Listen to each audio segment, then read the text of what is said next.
दोस्तों, आने वाले टाइम में बीजेपी 3 स्ट्रेटजी पे भी काम कर रही है। मतलब 3 तरीकों पे बीजेपी काम कर रही है चुनाव जीतने के लिए। देखिए, पहला तरीका है एसआईआर, जो अभी कई राज्यों में चल रहा है। दूसरा है डीलिमिटेशन और तीसरा है वन नेशन वन इलेक्शन। देखिए, पहला जो एसआईआर है, एसआईआर आपने देखा बिहार में 65 लाख से ज़्यादा वोट कट गए, विपक्ष का आरोप भी था। और अभी कई राज्यों में जैसे राजस्थान में, वेस्ट बंगाल में, कई राज्यों में एसआईआर किया जा रहा है, उसमें कहीं वोट काटे जाएंगे। मतलब ये तरीका है कि विपक्षी पार्टियों के वोट काट दो थोड़े से। मान लीजिए एक सीट पे 10-20 हज़ार वोट भी कट गए तो अंतर तो इतना ही रहता है ना, 5-10 हज़ार का जीतने का। तो पहला तरीका तो ये हो गया। दूसरा तरीका डीलिमिटेशन में हो जाएगा।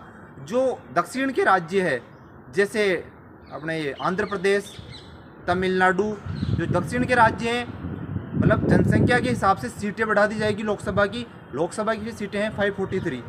और जो बड़े बड़े राज्य से यूपी, बिहार, राजस्थान, जो जनसंख्या में बड़े हैं, उनकी सीटें बढ़ जाएगी डीलिमिटेशन करने के बाद। और जो जैसे दक्षिण के राज्य हैं जिसमें सीटें ज़्यादा है, जहाँ उनकी सीटें कम हो जाएगी। मतलब जहाँ बीजेपी का ज़्यादा वोट है वहाँ सीटें बढ़ जाएगी, तो वहाँ सीधा सीधा फ़ायदा बीजेपी को मिलेगा।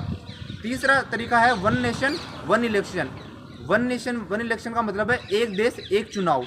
जो विधानसभा के और लोकसभा के जो चुनाव होते हैं, वो भी देखिए हर 6 महीने में भारत में किसी ना किसी राज्य में चुनाव होते हैं।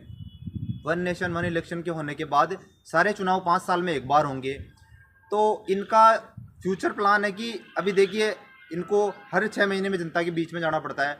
ये सोच रहे हैं कि वन नेशन वन इलेक्शन लागू करके 5 साल में सिर्फ एक बार ही जनता में जाना पड़ेगा और चुनाव को एक बार ही मैनेज करना पड़ेगा, और 5 साल हम आराम से सरकार चलाएंगे। तो ये जो 3 स्ट्रेटजी है, इनकी फ्यूचर के लिए तैयार कर रहे हैं। ये बीजेपी का नया पैटर्न ये बना रहे हैं जीतने का चुनाव। ऐसे वीडियो देखने के लिए लाइक करें। Thanks for watching.